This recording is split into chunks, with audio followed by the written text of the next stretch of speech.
Peço que você deixe suas Bíblias abertas no Evangelho de Mateus, capítulo 16. Nós vamos ler dos versículos 21, do versículo 21 até o versículo 26.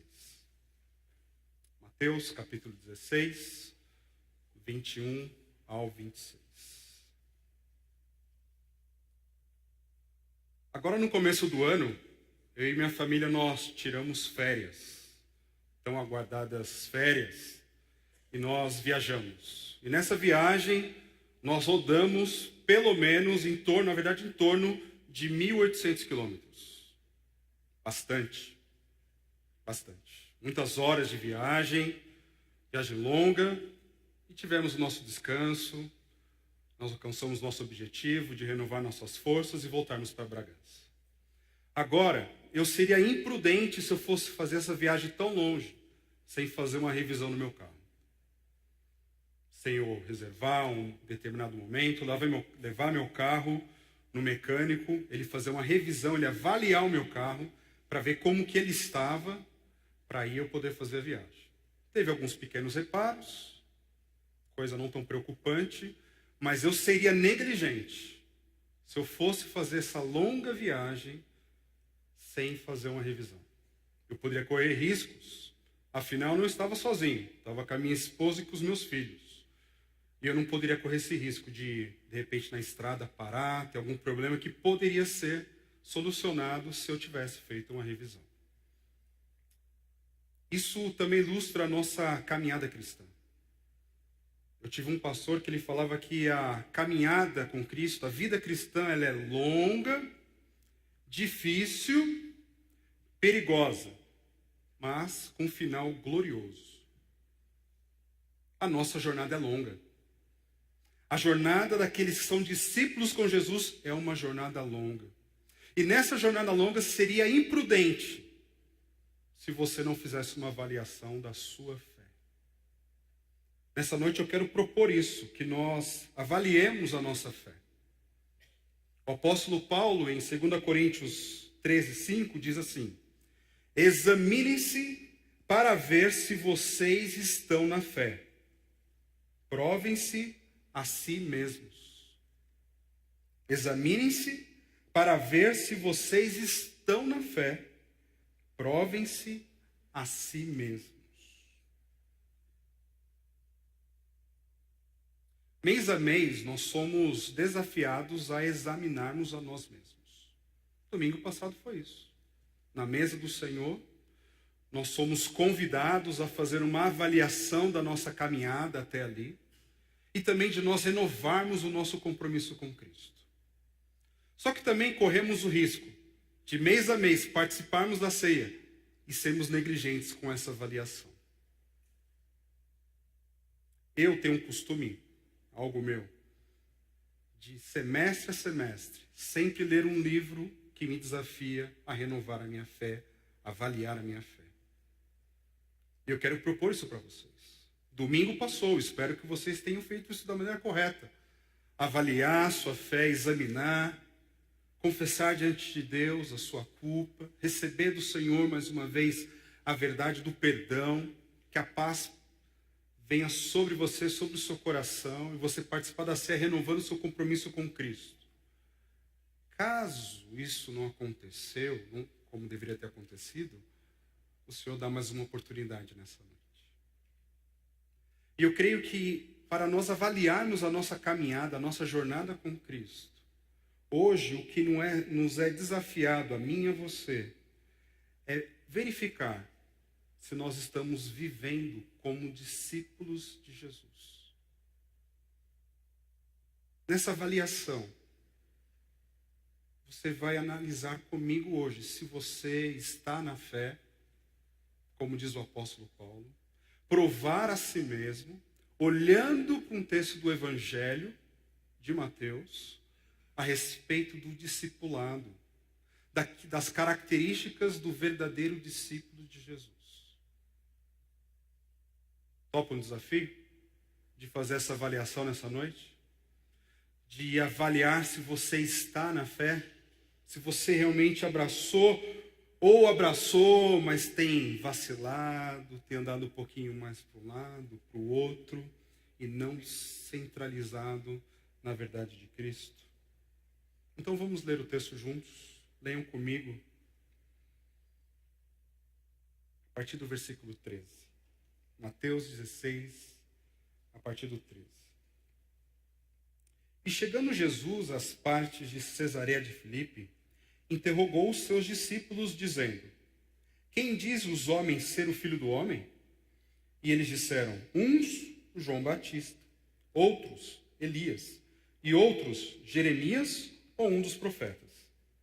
Disse-lhes ele: e vós, quem dizeis que eu sou? E Simão Pedro respondendo disse: tu és o Cristo, o Filho do Deus vivo. E Jesus respondendo disse: bem-aventurado és tu, Simão Barjonas, porque tu não revelou a carne e o sangue, mas meu Pai que está nos céus. Pois também eu te digo que tu és Pedro, e sobre esta pedra edificarei a minha igreja, e as portas do inferno não prevalecerão contra ela. Eu te darei as chaves do reino dos céus, e tudo que ligares na terra será ligado nos céus, e tudo que desligares na terra será desligado nos céus. Então mandou aos seus discípulos que a ninguém dissessem que ele era Jesus, o Cristo. Desde aquele momento, Jesus começou a explicar aos seus discípulos que era necessário que ele fosse para Jerusalém e sofresse muitas coisas nas mãos dos líderes religiosos, dos chefes dos sacerdotes e dos mestres da lei, e fosse morto e ressuscitasse no terceiro dia. Então Pedro, tomando-o ou chamando-o à parte, começou a repreendê-lo, dizendo: nunca, Senhor, isso nunca te acontecerá. Jesus virou-se e disse a Pedro: para trás de mim, Satanás. Você é uma pedra de tropeço para mim, e não pensa nas coisas de Deus, mas nas dos homens. Então Jesus disse aos seus discípulos: se alguém quiser acompanhar-me, negar a si mesmo, tome a sua cruz e siga-me. Pois quem quiser salvar a sua vida, perderá. Mas quem perder a sua vida por minha causa, a encontrará. Pois que adiantará ao homem ganhar o mundo inteiro e perder a sua alma? Ou o que o homem poderá dar em troca da sua alma? Mais uma vez, a partir do versículo 24. Então Jesus disse aos seus discípulos: se alguém quiser acompanhar-me, negue-se a si mesmo, tome a sua cruz e siga-me. Pois quem quiser salvar a sua vida, a perderá. Mas quem perder a vida por minha causa, a encontrará. Pois que adiantará ao homem ganhar o mundo inteiro e perder a sua alma? Ou que o homem poderá dar em troca da sua alma? Nessa avaliação da nossa fé, e observar se estamos vivendo como os discípulos de Jesus, algo que é mostrado aqui dos versículos 21 a 23, é que o verdadeiro discípulo de Jesus, ele busca os planos de Deus e não os seus próprios planos. Pense nessa avaliação. Eu tenho buscado os planos de Deus? Eu sei quais são os planos, os propósitos, as vontades de Deus? Ou eu tenho me preocupado muito mais com os meus planos, com os meus sonhos ou com os meus desejos? Nessa avaliação da fé, de observar se estamos vivendo como discípulos de Jesus, nós precisamos saber que o verdadeiro discípulo de Jesus, ele busca os planos de Deus e não os seus próprios planos. Isso é dito a Pedro, quando Jesus fala assim: você está cogitando as coisas dos homens e não as de Deus. Pedro, um pouco antes, ele foi usado por Deus. Usado. Jesus faz uma pergunta: quem é que as pessoas dizem que eu sou? E Pedro, certeiro, tu és o Cristo, o Filho de Deus, do Deus vivo. Pedro, isso não veio de carne ou sangue, isso não vem de você, isso veio do meu Pai. Meu Pai revelou isso para você. E algo que nós precisamos aprender é que quando Deus nos usa, não é porque nós merecíamos ser usados por Deus, é porque Deus agiu com graça. Deus agiu de um modo misericordioso através da nossa vida. E nossa vida, a minha, a sua, ela pode ser um instrumento nas mãos de Deus. Como o instrumento foi tocado, um piano, nós escutamos o som de um piano bem tocado. Nós não chegamos no piano e falamos assim, olha, parabéns piano, você toca muito bem, você faz o som muito bem. Não, nós damos parabéns para aquele que está tocando aquele instrumento. Quando somos usados por Deus, a glória tem que ser para Deus. E precisamos entender isso. E muitas vezes Deus pode nos usar de diversas maneiras, mas isso não pode inflar o nosso ego. Isso não pode tomar conta da autoridade que é Cristo. E o que percebo no texto é que Pedro se inflou. O suficiente que quando Jesus começa a falar que é necessário que o Filho do Homem vá para Jerusalém, sofra, seja humilhado, morto e ao terceiro dia ele venha ressuscitar, Pedro fica indignado com aquelas palavras. Mais ou menos 6 meses para que ele fosse a Jerusalém e fosse ali morto, para salvar a todos nós que aqui nos reunimos no nome dele. Pedro diz uma coisa para Jesus. E não apenas diz, ele pega Jesus, ele toma Jesus, ele pega ele pela mão, pelo braço, traz ele para um canto e começa a falar. Tenha dó do Senhor, de ti. Isso de modo algum vai acontecer. E aquele homem que tinha sido usado por Deus para revelar algo glorioso, agora está sendo usado por Satanás.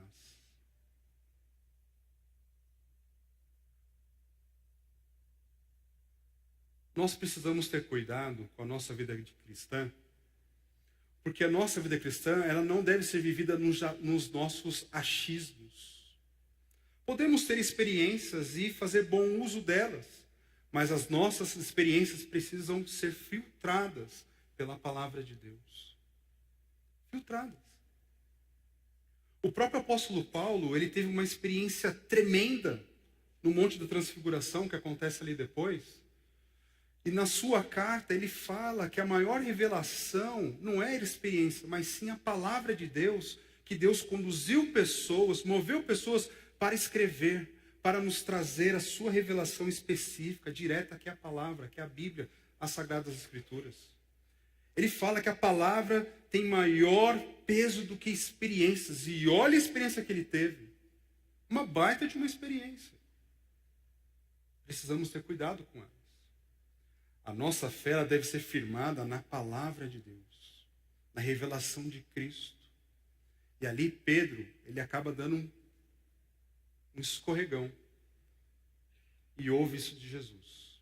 Pedro, você para mim é uma pedra de tropeço. Numa tradução direta, Pedro, você é a minha pedra de tropeço. Já pensou ser usado por Deus e depois ser um instrumento diabólico? Por quê? O que Deus reservou para Jesus? E Jesus tinha nítido isso como a sua missão. Eu preciso ir lá, eu preciso passar por tudo aquilo que o meu Pai quer que eu passe para pagar o preço da humanidade. Um preço pesado. E nada ia tirar Jesus do seu objetivo. Isso aconteceu com Pedro. Na nossa caminhada, e com os achismos, nós excluímos a revelação de Deus e nós nem sabemos qual é a vontade de Deus. Com isso, nós temos o entendimento errado a respeito de fé. Fé não é você fechar os olhos aqui, eu vou dar um zigue-zague aqui nas cadeiras de olho fechado porque eu tenho fé. Isso é tolice. Fé é olhar para aquilo que Deus nos revelou e depositar todo o seu coração, toda a sua esperança naquilo que Deus colocou, porque é firme. No final do Sermão do Monte, Jesus diz assim: sábio será aquele que confiar nas minhas palavras, porque ele vai ser o quê? Uma pessoa prudente que construiu a sua casa sobre a rocha.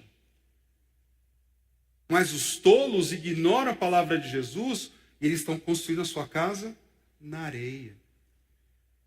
O que nós aprendemos com isso é que se nós não confiamos em Cristo, nós andamos em terra arenosa.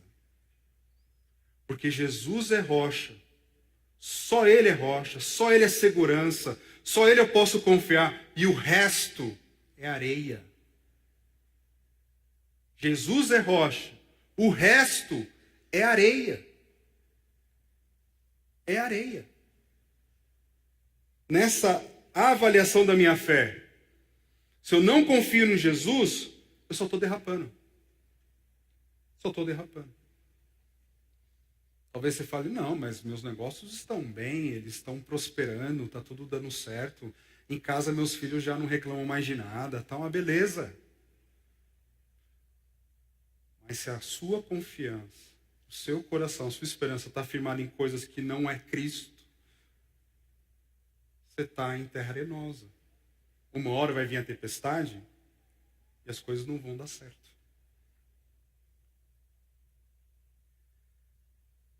Existem crentes que assumem uma fé de quarta e domingo.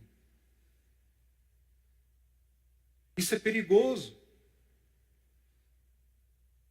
Uma fé de quarta e domingo não é uma fé que é sustentada pela verdade. Porque quando eu me converti a Cristo, eu percebi a mudança de visão do mundo que eu comecei a ter. Eu comecei a perceber a humanidade perdida, os ensinamentos da minha família, que ali eu tinha que descartar boa parte dela, porque não tinha um fundamento em Cristo. As minhas amizades, como que eu ia lidar com elas, conviver com elas a partir dali. Porque tudo muda. E um grande pecado que nós podemos cair é o pecado de separarmos, de fazermos assim: aqui é vida secular e aqui é vida religiosa. De ter esse dualismo. Isso é perigoso. Porque se eu faço essa distinção, eu estou falando que neste local, Cristo não reina. Cristo não tem vez. Ele não tem voz. Ele não pode transformar. Não, porque minha vida de quarta e domingo está aqui. Mas os outros dias ele está aqui. Mas aqui Cristo não está reinando. Cristo não está me dando uma ética no trabalho, na escola, nos relacionamentos, na educação. Aqui é o local dos jeitinhos, das trapaças, das notas frias. Não, mas domingo está tudo certo. Quarta está tudo certo. Não. A vida cristã é uma vida integral. Como bem diz Gessé, holística, por completo, que abrange todas as áreas do nosso viver, da nossa existência. Por isso, nessa avaliação eu preciso ver. Sou eu discípulo de Jesus? Eu tenho buscado os planos de Deus? Eu tenho sonhado que o reino de Deus se cumpra na minha vida, na vida da minha igreja e da minha família? É necessária essa avaliação. Um outro ponto para nós colocarmos à prova, de nós fazermos um autoexame, é porque um verdadeiro discípulo, ele está sempre pronto para pagar o preço. O discípulo de Jesus está sempre pronto para pagar o preço. Versículo 24. Se alguém quiser acompanhar-me, se alguém quiser acompanhar-me, se alguém deseja estar do meu lado, se alguém deseja caminhar comigo, me conhecer melhor, o que é necessário? O que é necessário para pagar este preço? Uma renúncia radical. Não existe meio termo. É radical. Como bem disse Jesus, olha, rocha, o resto é areia. Não existe meio termo. Não dá para ganhar todos os mundos. Jesus disse que você não pode servir a dois senhores.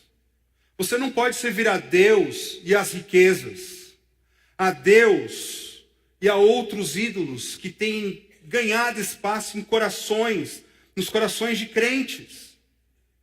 Não dá para ganhar os mundos. Ou nós somos de Jesus, ou não somos dele. Isso me lembra aquela história de que o pastor fez um apelo à igreja, esperando que as pessoas se arrependessem dos seus pecados, tomassem uma decisão de serem discípulos verdadeiros de Jesus, e o pastor percebeu que ninguém se levantava, a música tocava, repetia, não acontecia nada. O pastor abaixa a cabeça, de repente ele escuta um barulho diferente, ele vê uma pessoa que não tinha totalidade das suas pernas se arrastando. E ele chega à frente e ele fala assim: pastor, Deus aceita pessoas pela metade como eu? Deus aceita pessoas assim pela metade, como eu? E a resposta do pastor foi: Deus aceita pessoas pela metade que se entregam por inteiro, do que pessoas inteiras que se entregam pela metade.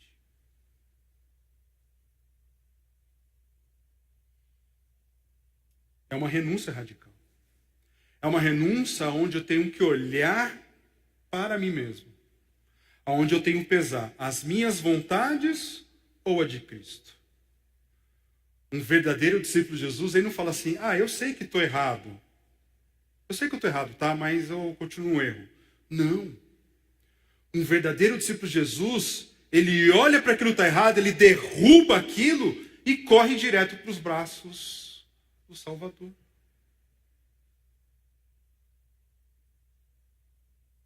Mas, se nós não entendemos quem é Cristo, a sua grandeza, a dimensão do seu perdão, da salvação, a carta aos Hebreus fala que é tão grande salvação, é uma salvação grandiosa. Se nós não meditarmos nessa grandiosa salvação de Cristo, nós não teremos um grande Salvador. Nós vamos achar que os nossos desejos são melhores que Cristo. E aí eu não consigo abrir mão dos meus erros, que eu falo: não, estou errado, eu sei que eu estou errado. Você sabe que está errado? E se você tem certeza que Cristo é quem diz ser quem é, derruba e corra para Ele. É uma renúncia radical do seu orgulho. Eu observo. Ao longo da minha vida, sempre fui de ficar quieto e observar. Observo nas minhas leituras, de revistas, livros, na televisão. Observo na vida das igrejas que eu fiz parte. E eu noto, às vezes, pessoas que são bem-sucedidas profissionalmente. Bem-sucedidas. Mas pelo fato delas serem bem-sucedidas profissionalmente, lá na sua atuação, elas acham que sabem de tudo. Que a palavra final é dela. Isso é falta de humildade. Não estou falando que deve ignorar, que as pessoas não podem dar os seus palpites. Mas tem pessoas que eu observo que a palavra dela é a última. Sabe por quê? Porque eu sou o cara lá. Não porque eu sou piedoso, porque eu amo a Cristo, que meu coração está no Evangelho, no reino de Deus, que eu desejo que esse mundo conheça a Cristo. Não, é porque eu sou o cara. E isso também o Senhor o chama para você negar-se. Diga não para si. O Evangelho não veio ao mundo para inflar o teu ego, para te dar autoestima. O Evangelho veio para te dobrar e para que você seja aceito como um filho de Deus. E assim, grato, você sirva Ele de todo o seu coração. Todo o seu coração. João Batista, ele disse que o importante era que ele diminuísse e que Cristo crescesse. É isso. A nossa vida vai glorificar a Deus quando as pessoas veem mais em nós o quê? Mais de Cristo e menos de mim. Instrumentos têm o seu valor, mas quem toca é que merece a glória. Pagar o preço com uma renúncia radical e pagar o preço tomando a sua cruz. Você sabia que você tem uma cruz para carregar? Mas a cruz não é o teu filho. A cruz não é o seu casamento. A cruz não é o seu trabalho, o seu chefe, a sua doença. Isso não, sabe, eu escuto as pessoas assim, não, porque aquela é minha cruz. Não, isso não é sua cruz. A sua cruz, aquela que você merece, o Senhor Jesus já tomou para si. E Ele já pagou todo o preço. Mas nós precisamos pagar a cruz do discipulado. Levá-la aonde nós estivermos. Carregar a cruz aonde estivermos. Não há como cortar parte dessa cruz, não há como abandoná-la, mas é carregá-la. Quando Jesus fala de tomar a cruz para os seus discípulos, eles sabiam muito bem, pelo contexto, que eles estavam debaixo do jugo do Império Romano, que os criminosos, aqueles que cometiam crimes hediondos, eles eram crucificados.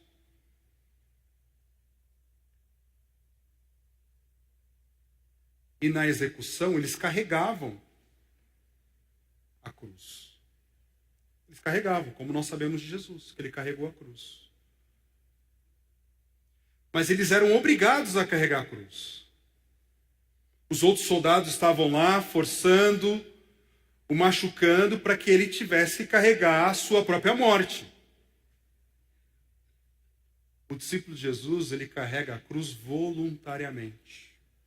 Porque ele negou-se a si. E agora ele diz assim, eu pertenço a Cristo. Eu pertenço a Cristo. O apóstolo Paulo, no livro de Romanos, ele tem um cântico maravilhoso, que ele diz que nada poderá nos separar do amor de Deus. Nada. Nada mesmo. Mas ele diz que nós somos entregues à morte todos os dias. Nós vivemos num país livre, nós não entendemos muito bem algumas coisas. Porém, um discípulo de Cristo, ele está disposto a pagar um preço de carregar a sua cruz, de dizer que pertence a Cristo e firmar todas as suas convicções e daquelas que vêm contra você. Porque tem hora que nós precisamos nos posicionarmos. É ou não é? E agora? Agora ninguém vai olhar torto para mim, porque agora não tem como eu ser politicamente correto. Agora eu tenho que dizer aquilo que eu acredito. Eu vou me esconder ou você vai carregar a sua cruz? Você vai entrar no fluxo da galera ou você vai carregar a sua cruz? Você vai fazer como todo mundo faz ou você vai carregar a sua cruz? Há crentes que não estão carregando suas cruzes.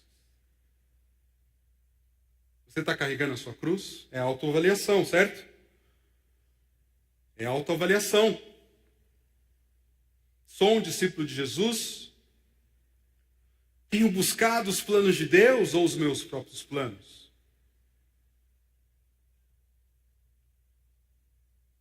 Estou pronto para pagar o preço?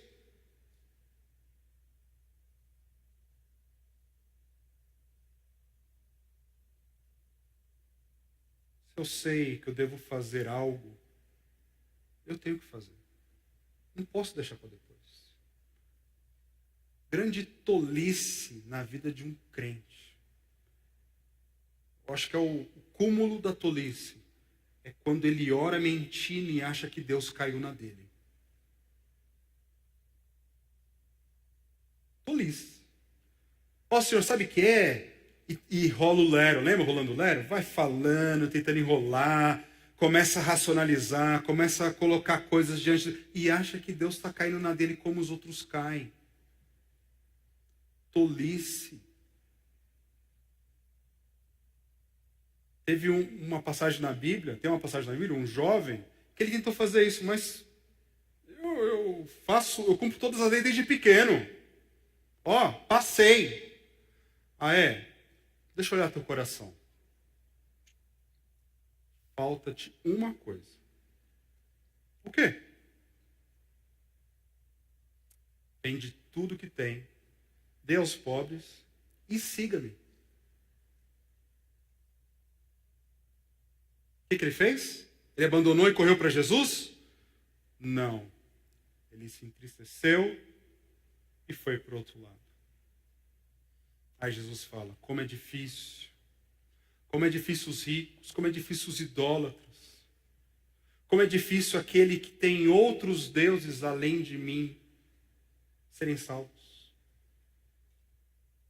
Mas quem pode ser salvo? A Deus tudo é possível. A Deus tudo é possível. O que te impede hoje de você pagar o preço? Porque o verdadeiro discípulo, ele está sempre pronto para pagar o preço. Está avaliando comigo?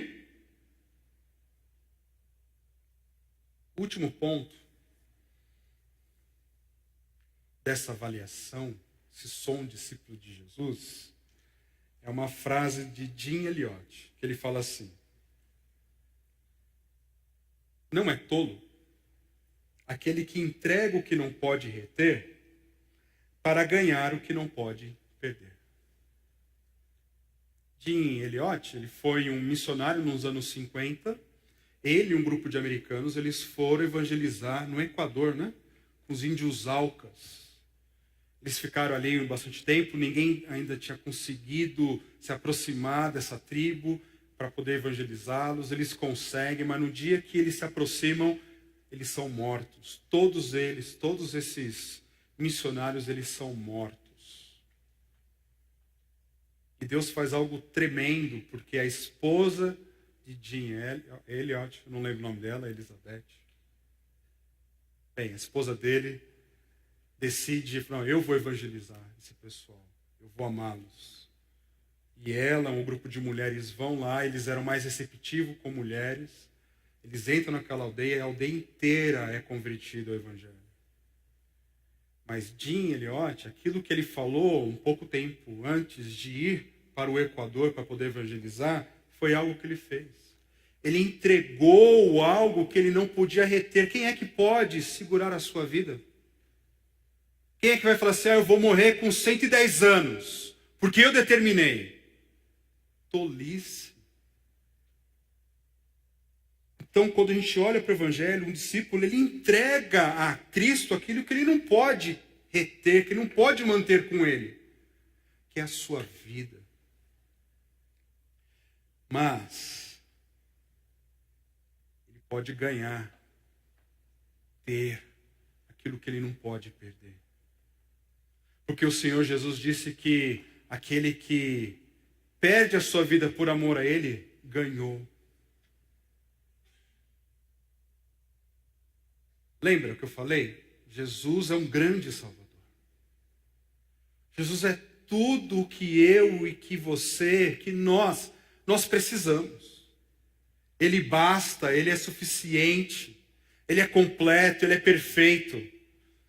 Mas se tudo isso que eu falei apenas são alguns adjetivos, mas isso não é uma verdade, porque eu não medito, eu não reflito, eu não gasto tempo, não invisto tempo meditando nessas verdades graciosas, as outras coisas elas brilham mais. Aquela areia parece que é mais firme do que a pedra. Tudo é mais sedutor do que Jesus. Não tente ganhar a sua vida. Entrega ela para Cristo. como um discípulo verdadeiro, entrega. Dê tudo a Ele. Às vezes as pessoas estão correndo, investindo tempo, dinheiro, com aquilo que não é importante, com aquilo que não deixa legado. Esse adversário que Jesus sempre fala, do outro senhor, as riquezas, tem ganhado tantos corações. Do mundo já ganhou, mas tantos corações de crentes. Os crentes não percebem que estão correndo atrás do vento. Estão querendo deixar uma herança gorda para os seus netos, mas hoje não tem tempo com eles. Não conversa, não influencia positivamente na fé. São investimentos eternos. Investir na família, no casamento, nos seus filhos, no próximo, nos seus vizinhos, pregando o evangelho. Eu sei, pessoal, que uma autoavaliação, ela não é tão gostoso assim de se ouvir, de fazer uma autoavaliação. Na ceia mesmo, toda vez eu fico constrangido. Eu sou constrangido pelo amor de Cristo. Eu tenho uma plena consciência que eu não mereço nada de Deus. E isso não é da boca para fora. Eu não mereço. Mas eu aceito. Porque me é dado. Aquilo me convenceu de maneira grandiosa que eu abraço. A vida cristã, muitos estão buscando conforto. Não ter problemas.